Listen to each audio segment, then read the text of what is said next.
afternoon and welcome to United TV. My name is Kamal Erkan. Today is February 23rd, 2024, our weekly Friday event. And today we have a special guest, Melissa Gonville from YWCA. She's going to be with us.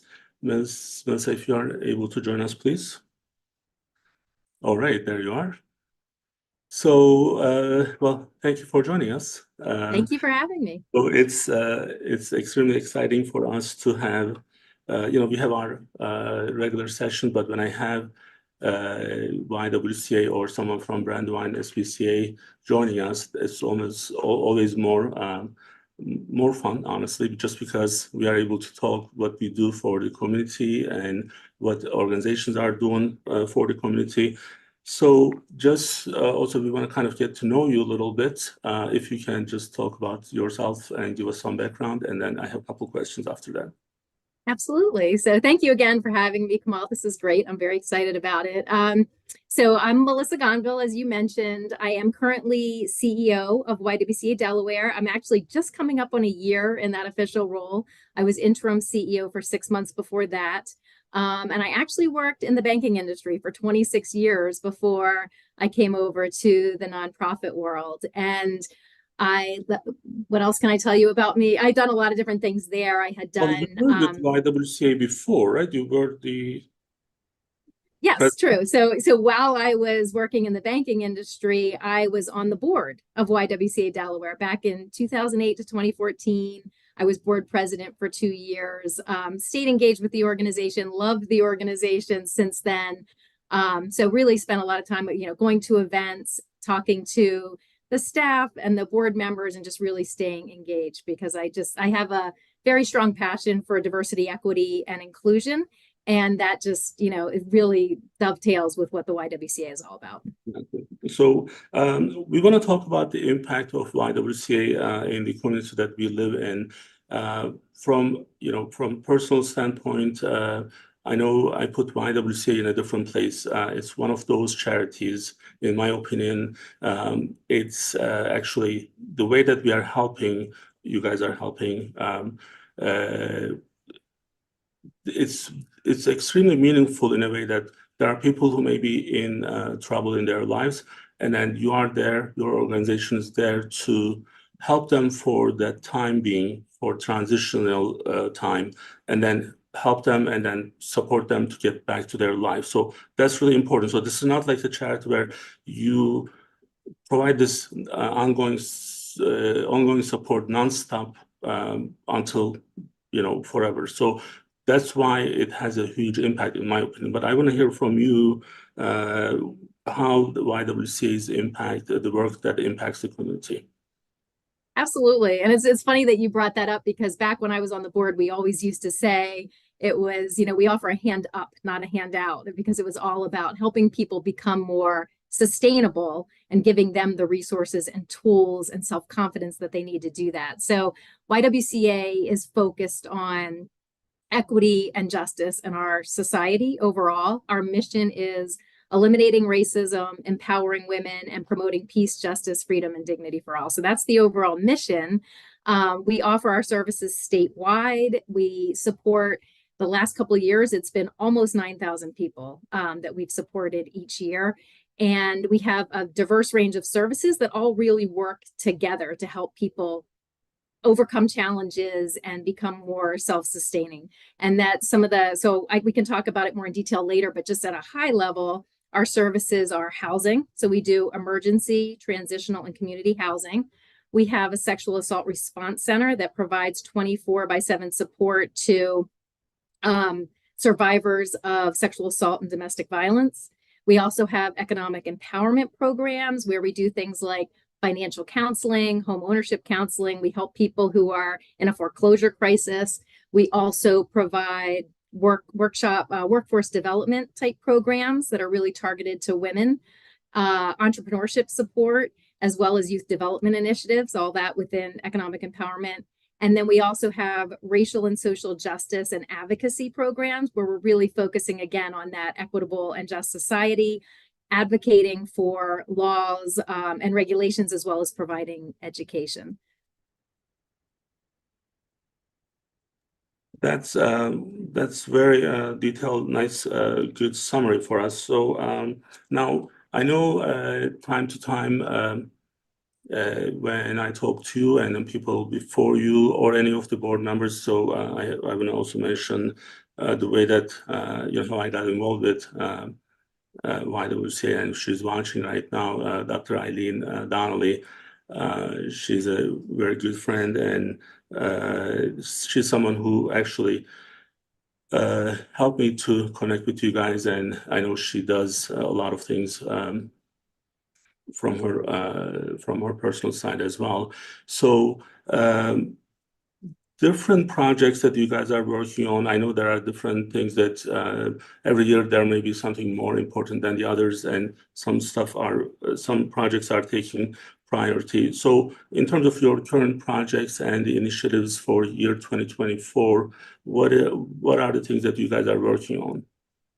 Well, yeah, besides our the services that I just talked about, we're also looking at, we just created a strategic plan. So the board and the staff together created our strategic plan for the next 3 years. It was official as of last June for fiscal years 24 through 26. And there's a few strategic priorities that we called out in that. One of them that I would really focus on is how do we increase our housing security impact in the state. So we're already doing that, like I mentioned, emergency housing, transitional housing, community housing.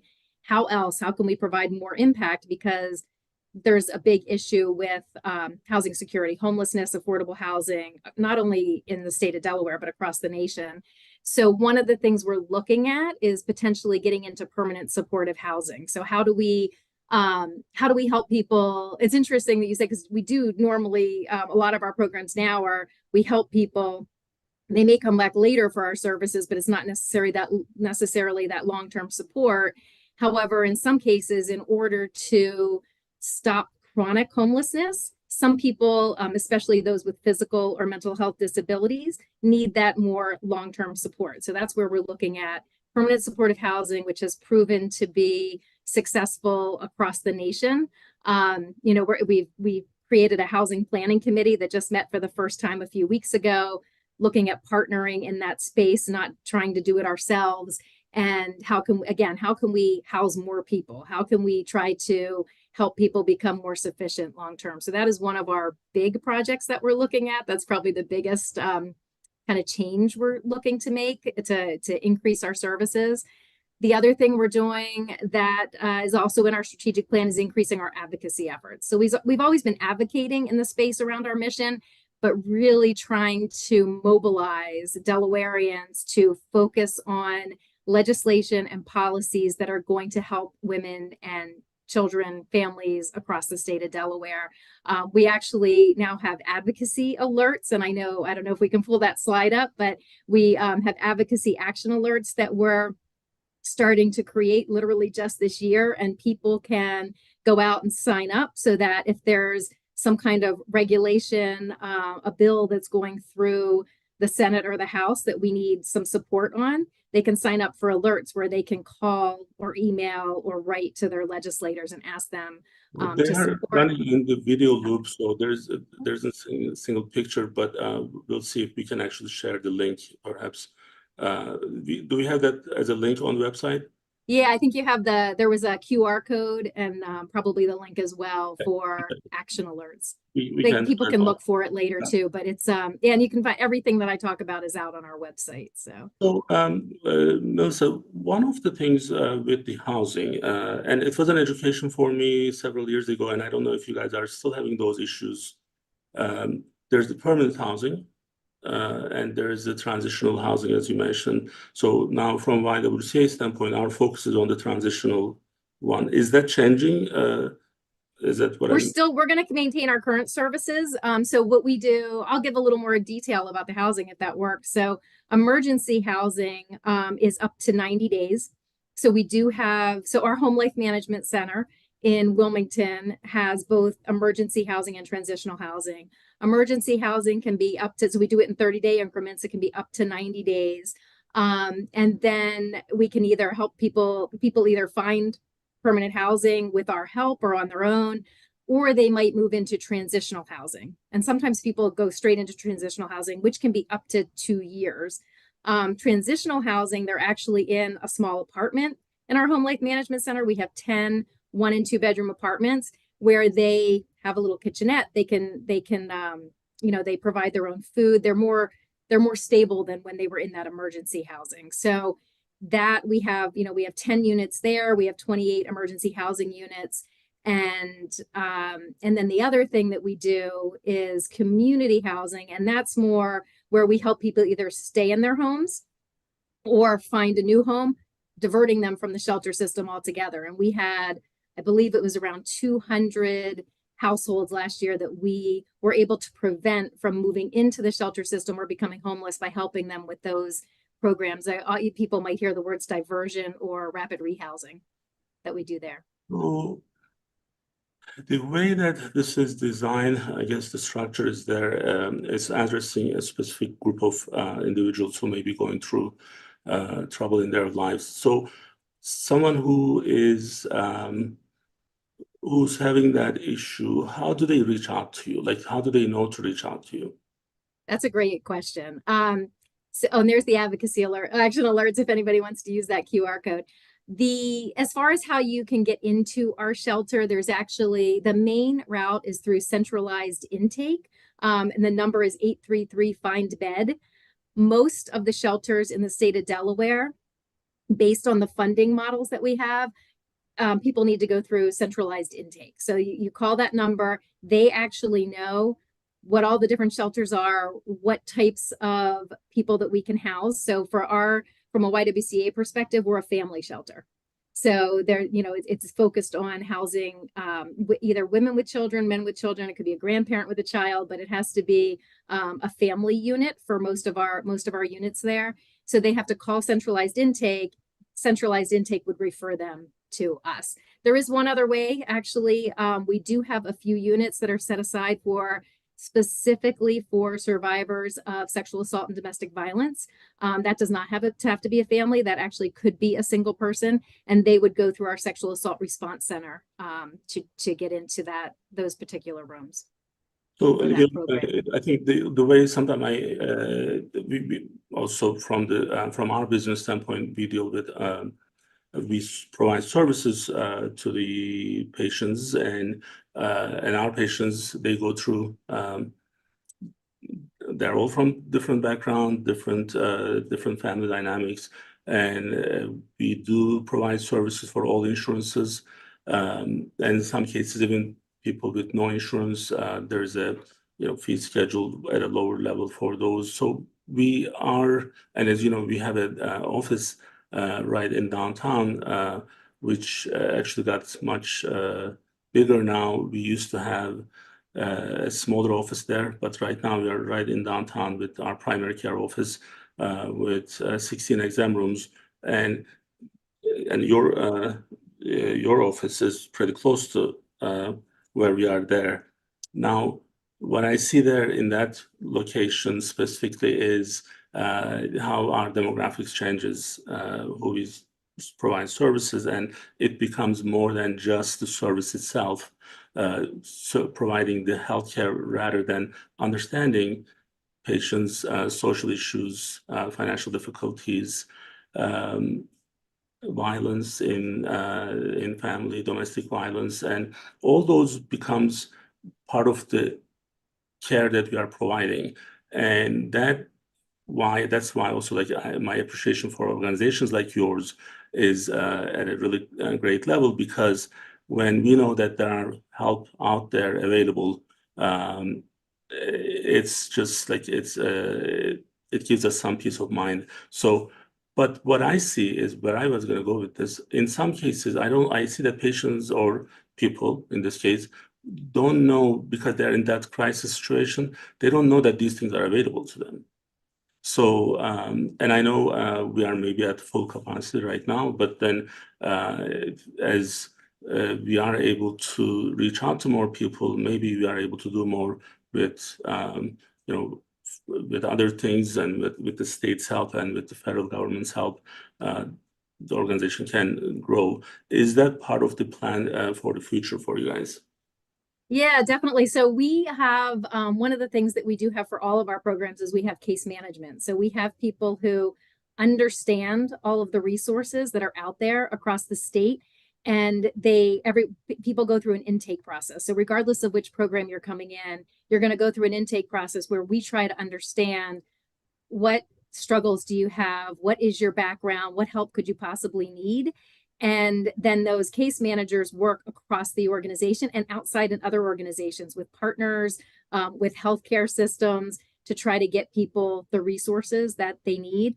One thing that we were really lucky to get this year, we were all very excited about, is we got funding to have community health workers within our organization. So we actually have community health workers within both our sexual assault response center as well as our home life management center and our housing programs, where we can have people who are actually, focused on understanding more about Medicaid, about, dental assistance, everything, so that they can understand what our clients' needs are and then refer them to services. So that's something we were very excited. We actually had a community health fair this summer as well for the first time, and just had a bunch of partners there who clients could come in, whether they were already existing clients or people who from the community could come in and talk to the different resources and get the support that they needed. So that's definitely a big part of what we need to do. We want to look holistically at what their needs are. It's not just just housing or just counseling. It's what do they holistically need to get back on their feet.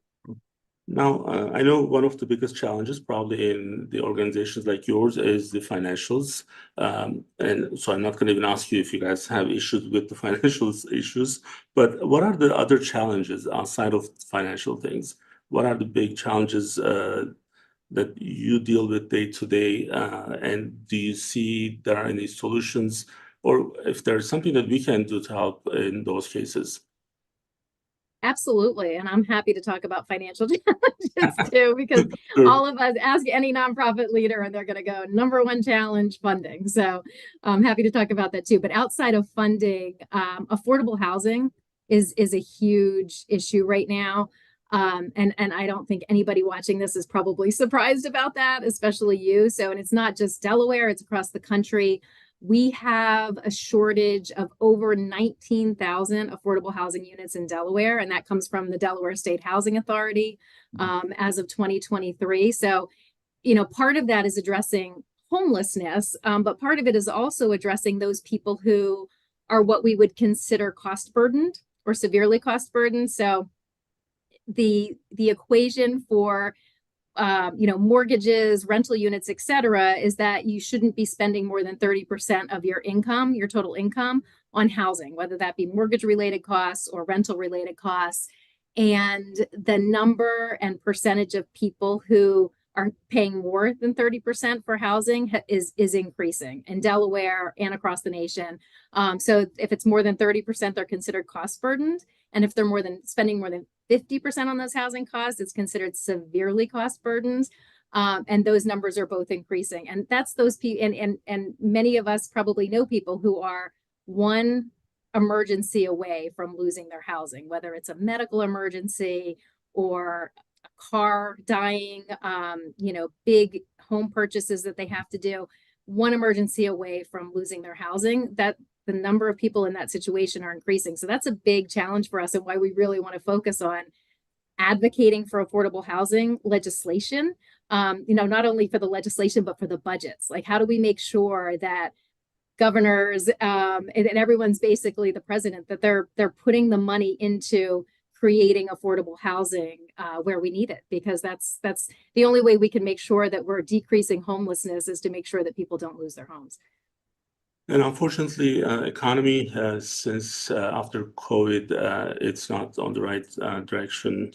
Well, I personally am concerned with everything that's happening. One of the things that we discuss in this show, if you don't have any guests, usually Sean and we kind of just discuss different topics, the current topics, and between the economy and global affairs and healthcare related issues. But everything with the economy, as you said, like things are a lot more expensive today.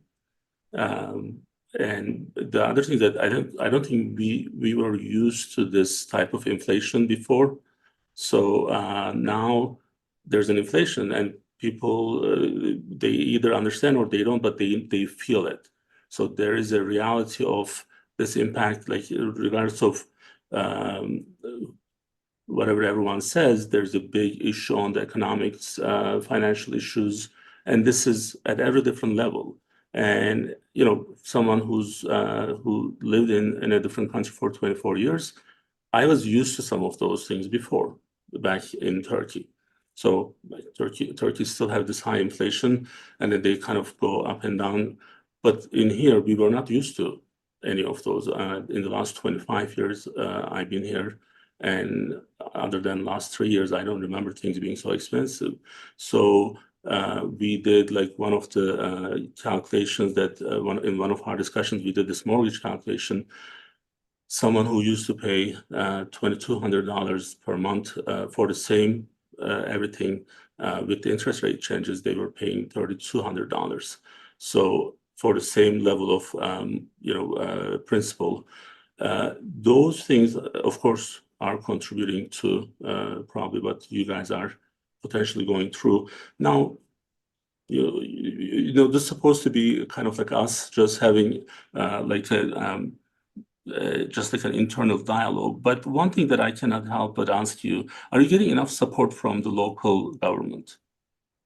Actually, in Delaware, that's one thing that's we get a lot of support from our legislators. And I saw you had a lot of them on, and I was like, oh, I know her, I know her, I know him. And really they engage with us and they give us a lot of support, which is fantastic. And Delaware is a small place. I actually personally live in Pennsylvania, but I've been working in Delaware for 28 years. So a lot of people know each other in Delaware, and that goes for the legislators as well. So anything that comes up, somebody on my team has a relationship with that legislator. We reach out, we ask for help, and they've been very supportive. I've actually had one-on-one meetings with quite a few of them. We've had people come over and take mission tours over at our home life management center, and conversations about challenges such as affordable housing, funding for sexual assault response center. Our VOCA funding is another one of our challenges, and they've been very, very supportive. So it's nice. It's nice that I can see them and I was feel like I can hoping talk you to would them. say yes, because I also work with them very closely. So, and if you said no, I was gonna call them right after this. Yeah, no, they're very, very supportive, actually. I appreciate it. We met Becca Cotto, who's my head of racial and social justice and advocacy. She and I have met with Lisa Blunt Rochester. I've met personally with Sarah McBride, Kyle Gay Evans. Like I just a lot of them. I think I just said And Kyle. I know Kyle Evans Gay.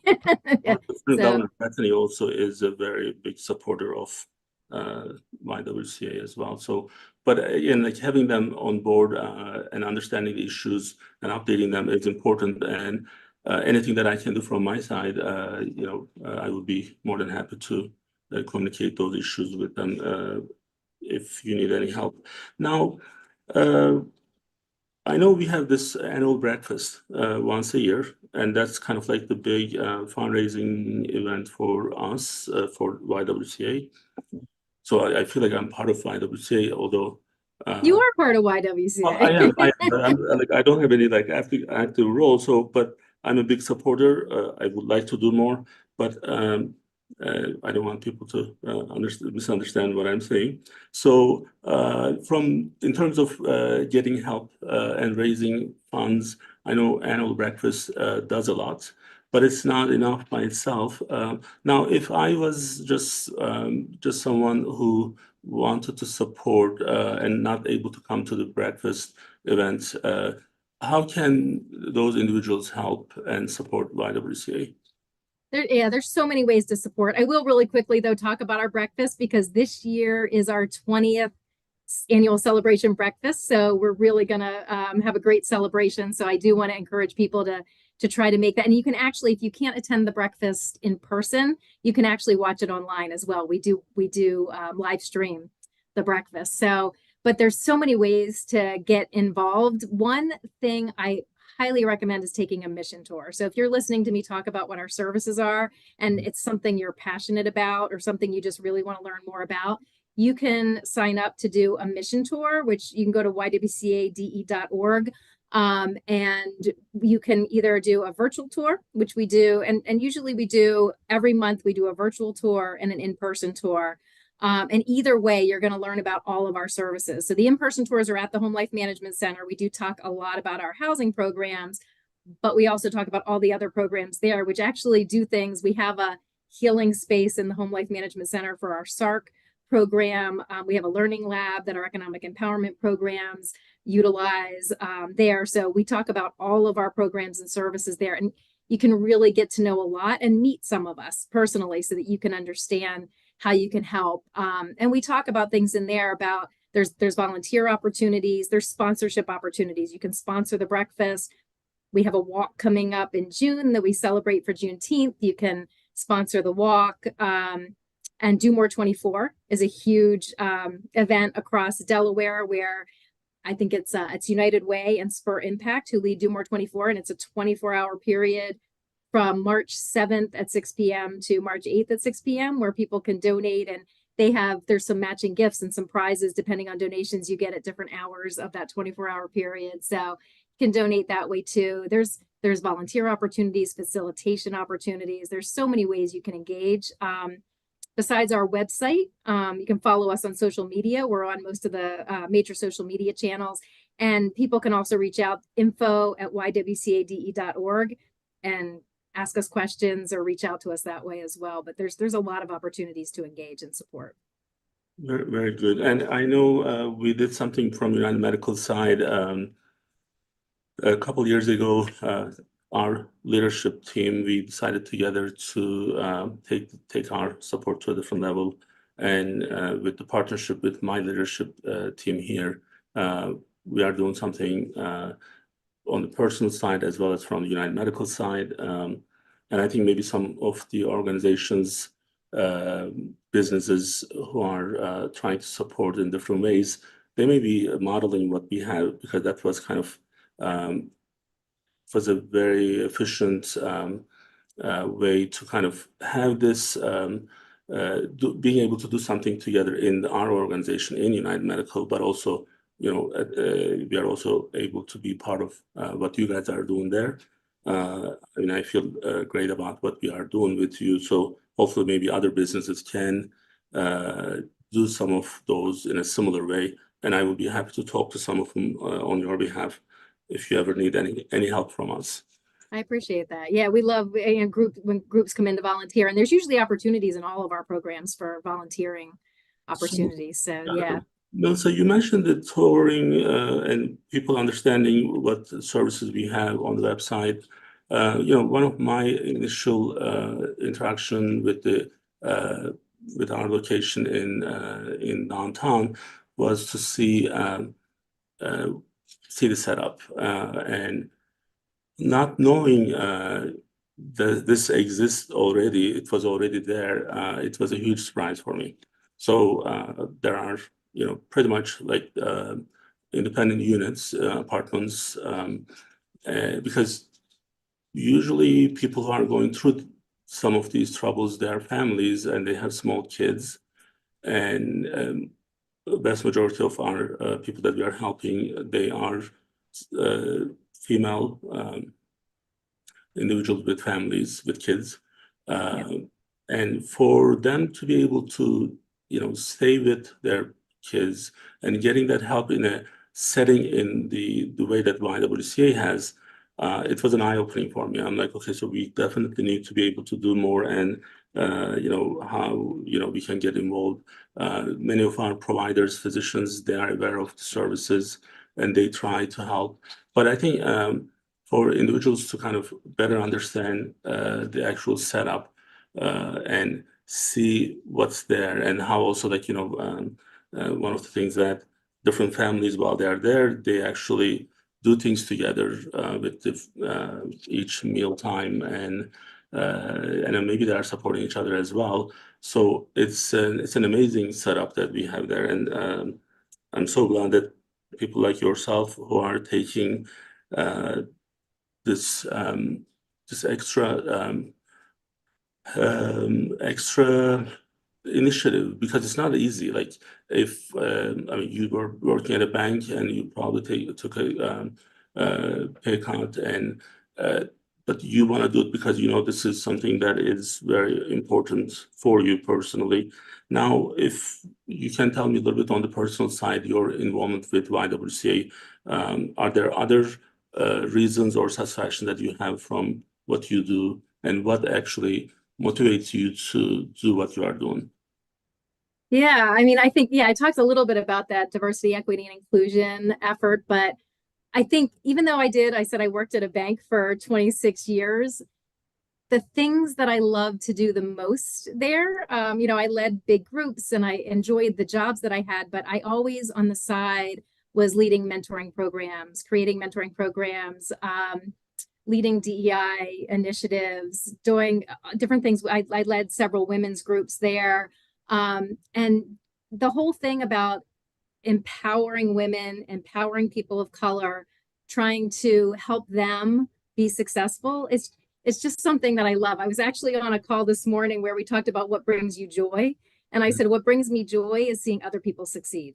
And if I have a little part of helping them to succeed and have a better life, that's what brings me joy. So I think doing this, I had the opportunity to become the interim because I was very engaged. And when the prior CEO left, the board president, who I've known for years, called me to see if I would do it. And I was just like, wow, like this just really fits into what I want to do with my life at this point. And it's all about helping people. And the people who work here are amazing. It's just, they dedicate their lives to helping people who are less fortunate, and they day in and day out they just amaze me. So having the opportunity to lead the organization and work with all of them every day, it's just awesome.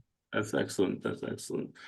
All right. Well, anything you would need from us that we can do differently for YWCA, not just me personally, not just United Medical, but the community.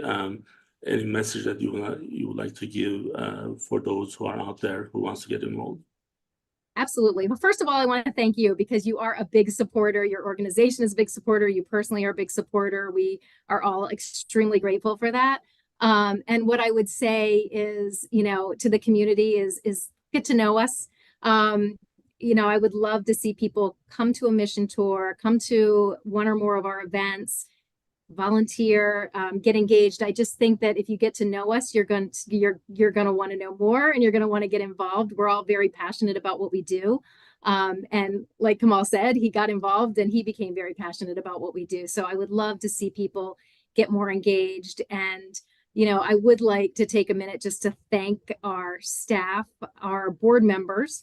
We have an amazing board of directors, and our volunteers, because they're the lifeblood of the organization, and they, what they do day in and day out to help support our services and help us sustain our organization is why we're here. So I just want to say thank you to all of them, as well as our donors, including you, Kamal. I think our donors are the ones who help us sustain, both from a government grants perspective, corporations, foundations, and individuals. It's what keeps us going. Well, I want you to know that we are here for you guys, and anytime you need anything, we would like to help you as much as we can.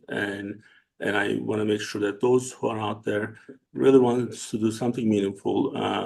YWCA is one of those charities, foundations that is extremely efficient, meaningful, and we know that whatever we do with you has a lot more impact in the community that we live in. So thank you for what you do, and I'm sure we'll have you back at some time in the future. But until then, we'll see you again. Thanks, Kamal. Thank you. Take care. All right. So Sean is going to join me. So Sean, you haven't been in one of our lessons. I did a test, so not in person. We had the virtual streaming here in the office for our employees during in the past year. So I was able to attend virtually, but in person I've yet to. Yeah. So maybe this year it's the 20th anniversary apparently. Mhm. So we wanted to talk about a couple other things. One of the while we were going through this this discussion with Melissa, economic challenges, like Sure. people who are going through issues, financial issues, which is not helping them either because there's more demand and there's more work that they need to do. So that's one of the reasons that we discuss these topics, because we know that this is affecting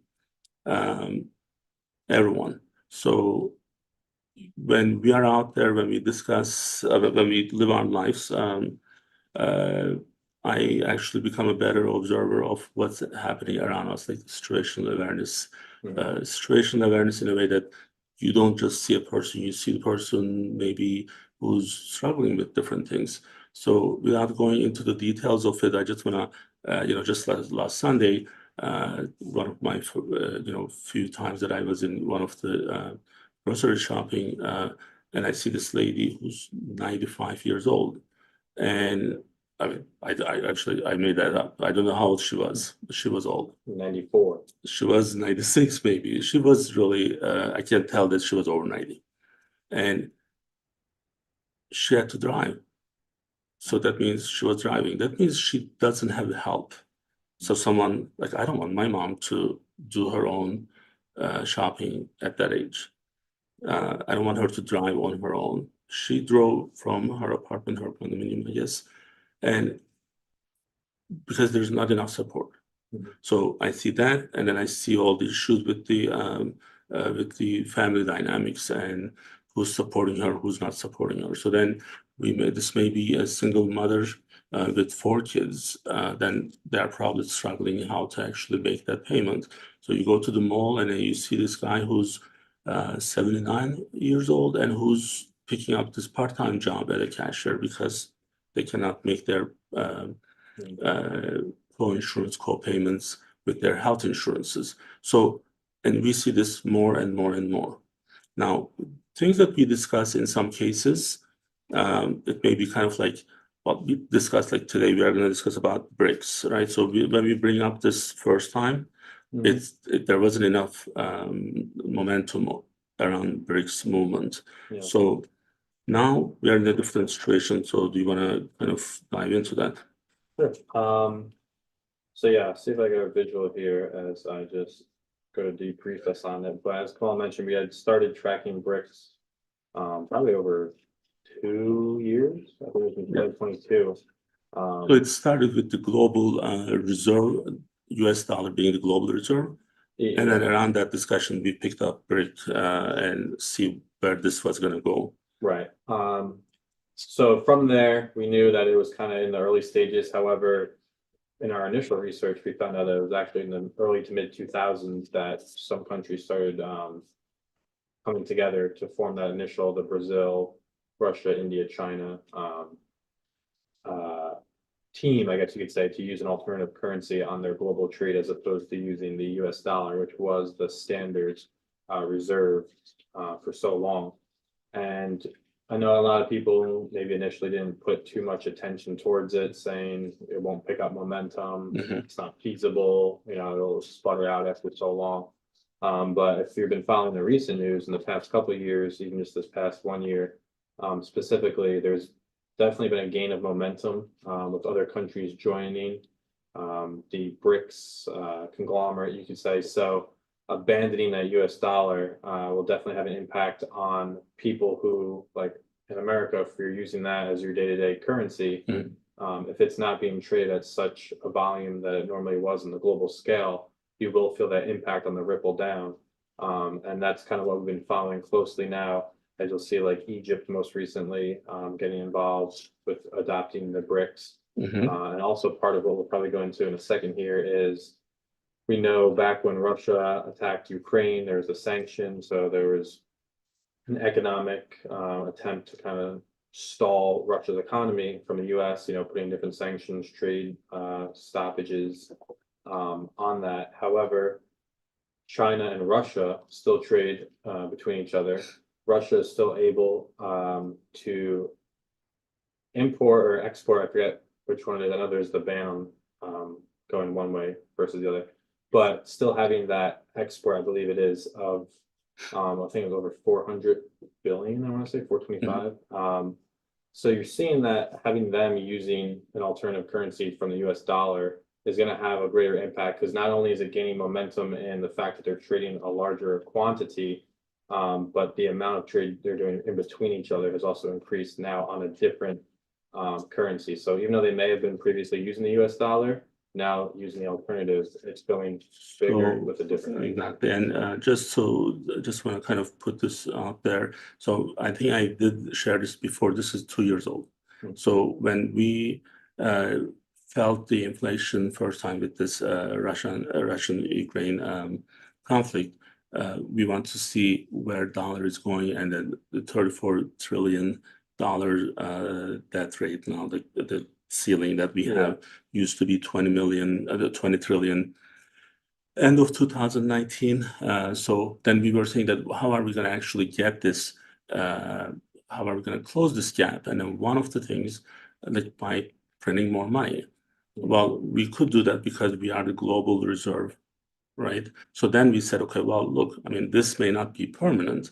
So here's like the treasury officials in the Obama, Trump, and Biden administration have cautioned that extensive use of financial sanctions could threaten the central role of dollar and U.S. financial system. This is 2 years old. So since then, this is now happening. So that time, BRIC wasn't that big, but today, with the numbers that what we know, it's about 41% of the world trade is going through these countries. Now there are a total of 10, I believe.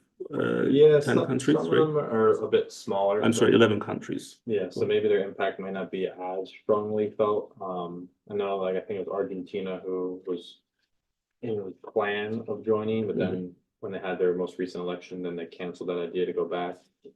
But saying that, I think it was 90% of the global trade is with the US dollar. But now if you look at the quantities that these countries who make up the BRICS are doing, should they all do a 100% switch abandonment from that US dollar to the alternative currencies, that's where you'll see the actual impact felt down the line.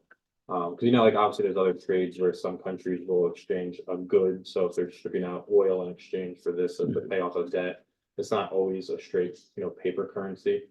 But those that are traded on paper currency term, if it's going from US dollars to an alternative, you're going to end up feeling that impact after that switch happens. So, and when we open up these topics, and then these are discussions that we have around these topics, that it's something that's developing, right? So it's evolving. So then when we see China and Russia trade, 90% now is with their local their own currencies. Then we know that this is a big issue, right?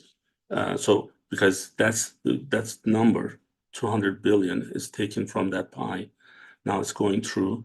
They're not utilizing the US dollar for that. This will have an impact because we have borrowed a lot more money than we could actually pay or we could afford. Now, when the time comes, we won't be able to perhaps meet those obligations. Then what's going to happen is, well, we'll try to borrow either more or we'll try to print more money. And both of those have bigger consequences, much riskier now than ever before. Now, I know there are news from England and Japan, if you would kind of go into that. Go back to our video there. So at the beginning, you'll see that the UK and Japan both technically, by the definition terms, entering a recession now. So their economy is having stalled and now on the downtrend. Alarming because those are ones who obviously are not in BRICS, for example. So is it the G5 or G7? G7. G7, yeah. So countries who are, relying more still on the US dollar as their main currency are now experiencing recessions. Not a good sign, but also take note just as an indicator for the entire global market. I know whenever the US has an election year coming up, the entire global market is obviously impacted. Everything kind of like stalls for a little bit right prior to they see which way the election ends up panning out. And then from there, you'll see, you know, a significant either increase or decrease depending on what type of stocks, what type of policies are supported by that particular cabinet. So part of the issue is this, and you know, you can actually apply this to almost everything. So let's say you have the power, right? So you are more powerful than, let's say, the person you work with, and then let's say they're half your size. So you beat them up. Like if you put too much on them, they're gonna die, like, right? Yeah. Or they're gonna hurt them if they're not gonna be able to help you. Sure. If it's a country that you are working with, then you can actually control them by cornering them. What we used to call, there's a financial term called fair market value. So fair market value is, so let's say my not sponsored water bottle, right? So I don't want to sell this today.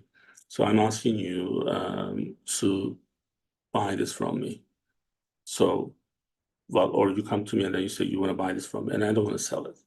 So then I'm like, well, this is $34, and you're gonna say, well, I'm gonna give you $100 for this.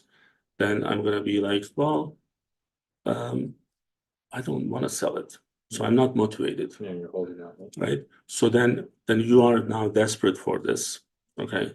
Now you are going to actually change your method, and you are not going to actually just follow offering more. You're going to find other ways, and then maybe you'll stop trying to purchase this from me, and then you'll go somewhere else. You'll find alternatives because you are desperate. That's the tension. So when there's a tension, then people are able to do different things. Organizations are able to do different things. Countries are able to do different things. Yeah. So this is why we are saying that you can't use financial sanctions and other things to get your way unfairly. If it's unfair, it's not going to get you anywhere. So this is now what we are seeing is we are seeing the results. As our dollar is not as valuable as it was before, then things are going to change. That 95-year-old won't be able to go to that store anymore. Won't be able to even buy a car, perhaps, or won't be able to stay in her condominium. So that is, and that guy who works at the mall may need to pick up a full-time job because he's not able to afford all these irresponsible choices that were made for us. So when we are sending billions and billions to other countries and not knowing we are going to be able to get it, number one, and why we are doing it, number two, and we have our internal issues, we have to focus here. The focus has to be here. And every country needs to focus in their own. So I have another example for you. So you probably saw it in the news. Turkey actually now has a fighter jet. The reason they were pushed to do that is because they used to be part of the F-35 project with US and other countries, and then they kicked them out. They said, well, we are not going to sell you this, we are not going to give you the F-16s, we are not going to give you blah, blah, blah. And then they're like, well, I'll make it. So there's that motivation, that tension that creates that motivation. So tension, don't forget, tension always help your goals if you are motivated in the right way. So now they have their own. Now, it may not have the full impact, but it will. So their drone system is number one in the world. How did they do it? It's because they weren't able to buy them. Yeah, no other choice. Right? So this is what happened to us with Christiana Hospital. So the only reason we own a surgery center is because Christiana Hospital made our life hell. So they hired our physicians, surgeons, they canceled our agreements, and then we have to figure out a different alternative and different ways to survive. So all these things are affecting us at the end of the day. So one of the reasons that BRICS is important is we have to kind of watch this very closely to see where this is going. So I think things are going to be a little bit out of control for us in terms of the global currency. Yeah, I would agree. And it's interesting you say, because I know there's like an analogy too of like having that happy medium. So say like a country, it's not ideal, it's not the optimum what they really want, but it's not terrible enough where they're gonna say, all right, we have to go find something else. So if they stay in that happy medium, things will continue on. But say like you add in these sanctions or whatever, and it pushes them to like, this is just intolerable, we have to get out of our current situation. Right. That's where you Yes. kind of give them that nudge, like you're saying, enough tension where they'll seek an alternative. So the balance, there has to be a good balance if you want things to have longevity. Yeah. That you want things to be long-term, fair, just like anything that we do in life. So now the thing is, it's affecting us. So some group of people are making these decisions, and it's affecting the way that we live. And that's why getting involved and understanding what's happening is important from our point. So the local elections, well, actually not local elections, election 2024, but especially in Delaware, it's actually getting a lot of momentum there as well. So we have listed people there already for U.S. Senate. There's William Taylor. Actually, I don't know if he's watching it, but he's not coming back to us. Although he's the one, right? We are friends on Facebook, but not really friends. So because he didn't come back to our invites. So Mike Katz was with us already. He's running as independent for U.S. Senate. Lisa Rochester will be with us sometime in the future. Eric Hansen is another Republican who's running, primarying William Taylor. We couldn't find his cell phone or his phone, so we have invited him through emails, but we'll see. The Congress is taking a different turn between, I believe, my personal opinion, Colin Davis is going to drop out of the race, most likely. And the rumor is that Eugene Young is planning to maybe leave his current job to focus on the election. That's going to probably bring a lot of tension to Sarah McBride on the Democrat side. And the Republican side, we have Lee Murphy and Danielle Hall. Danielle Hall was with us, but Lee Murphy is nowhere to be seen. Maybe he'll join us at some point. And do you want to cover the governor and lieutenant governor? Yep. So our governor, as we mentioned, Bethany Hall Long, running for Democrat. We also had Matt Meyer on the show. Both of them were able to join. Kathy Jennings, we saw that name mentioned, not been in touch. Have not heard back from her. So still listed Isn't he there. our attorney general? Yeah. Yeah. So I don't think she's running. well, it was mentioned on the one Ballotpedia, but again, we can see we're not sure though that isn't 100% certain confirmed, but it's reliable enough.